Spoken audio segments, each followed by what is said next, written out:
Influence operations, data collection, even geolocation efforts, algorithms that suppress certain views and inflate others.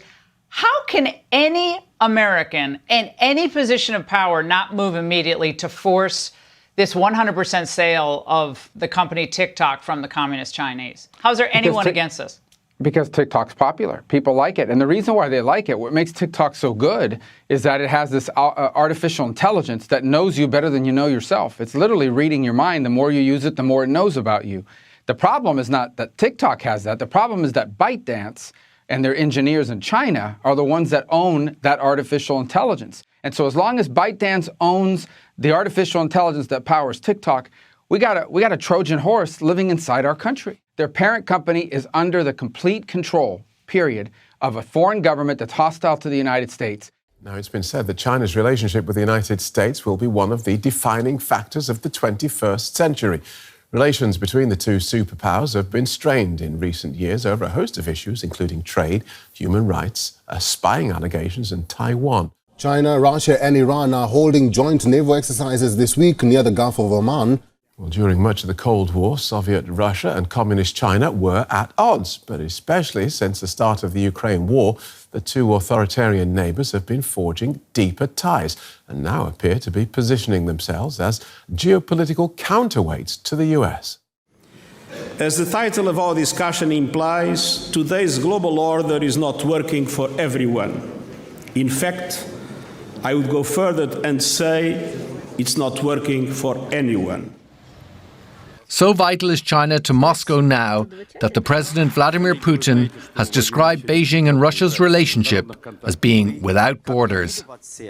Китая непосредственно. Мы готовы кооперироваться во всех областях. У нас нет никаких... As for China itself, we are ready to cooperate in all areas. We don't have any restrictions. This also applies to military technology. As we think about the future world order, about ensuring our security. The Philippines has accused China of stirring up trouble in the South China Sea. That's after Chinese vessels fired a water cannon at one Philippine ship and collided with another in some of the world's most contested waters. Chinese ships were trying to block a supply mission to the second Thomas Shoal, a reef occupied by the Philippines that China claims as its own, along with most of the South China Sea. The Chinese Coast Guard conducted provocative, unilateral, illegal, and unprofessional acts that is conduct unbecoming of a Coast Guard officer. China's Coast Guard fleet is now the largest in the world, and analysts say altercations like this show it's taking on a more aggressive role in pursuing Beijing's maritime interests.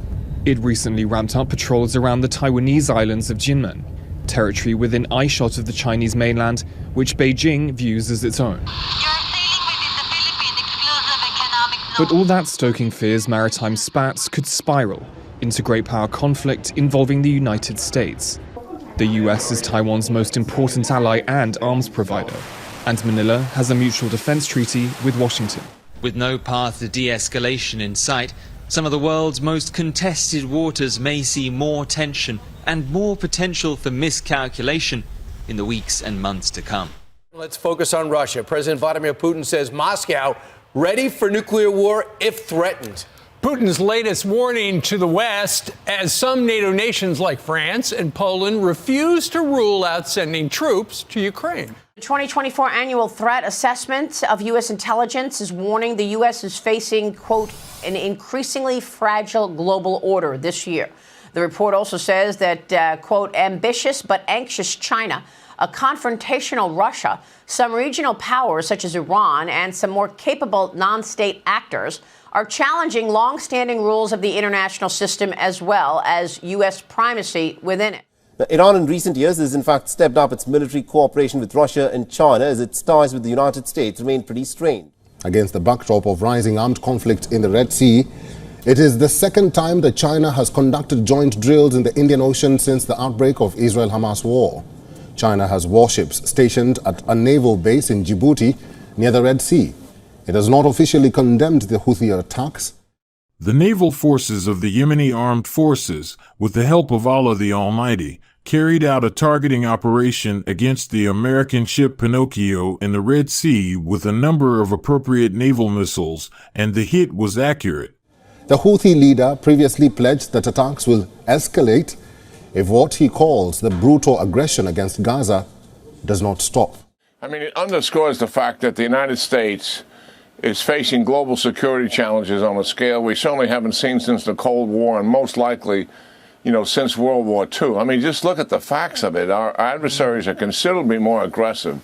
Russia invaded Ukraine with the objective of expanding into NATO and trying to break the NATO alliance, which obviously would mean a major war in Europe. We got Iran, who's operationalized all of their proxies with two stated objectives: to drive the United States out of the Middle East region and to destroy the state of Israel. And they are about that every single day, and we don't even talk about Iran. And then we have China, who's obviously very aggressive, attempting to dominate the Indo-Pacific region, replace the United States as the world's global leader. How do we know that? Because they talk about it all the time.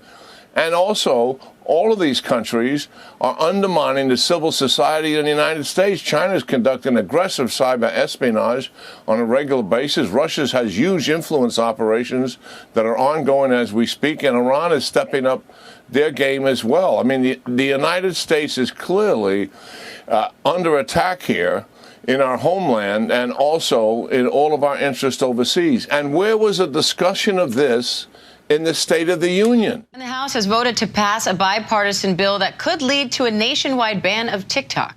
And Diane, to set this into context, this is really just the latest shoe to drop in the broader U.S.-China technology Cold War, the effort to try and split off sensitive technologies from each other. The U.S. has banned giant Huawei telecommunications firm from the United States, but to move into the arena of apps and software behind export controls on chips and telecommunications, that would have a sweeping effect because there are many Chinese companies that are influential in the software space in the United States. It's our adversary, our most powerful adversary.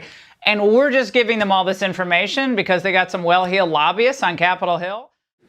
Our world is facing existential challenges, but the global community is more fragmented and divided than at any time during the past 75 years. Even the Cold War era was, in some ways, less dangerous. A global order that works for everyone must address these gaps and provide solutions. Excellencies, if countries fulfill their obligations under the UN Charter and international law, every person on earth would live in peace and dignity. Excellencies, it is clear that our world is in deep trouble.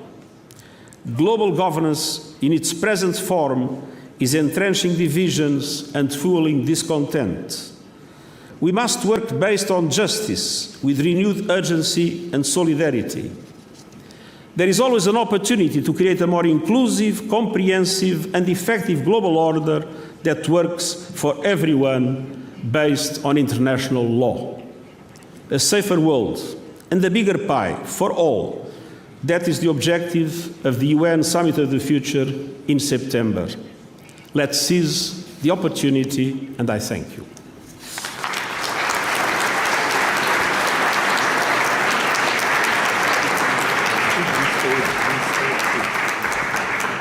Thank you. Thank you very much, Secretary General.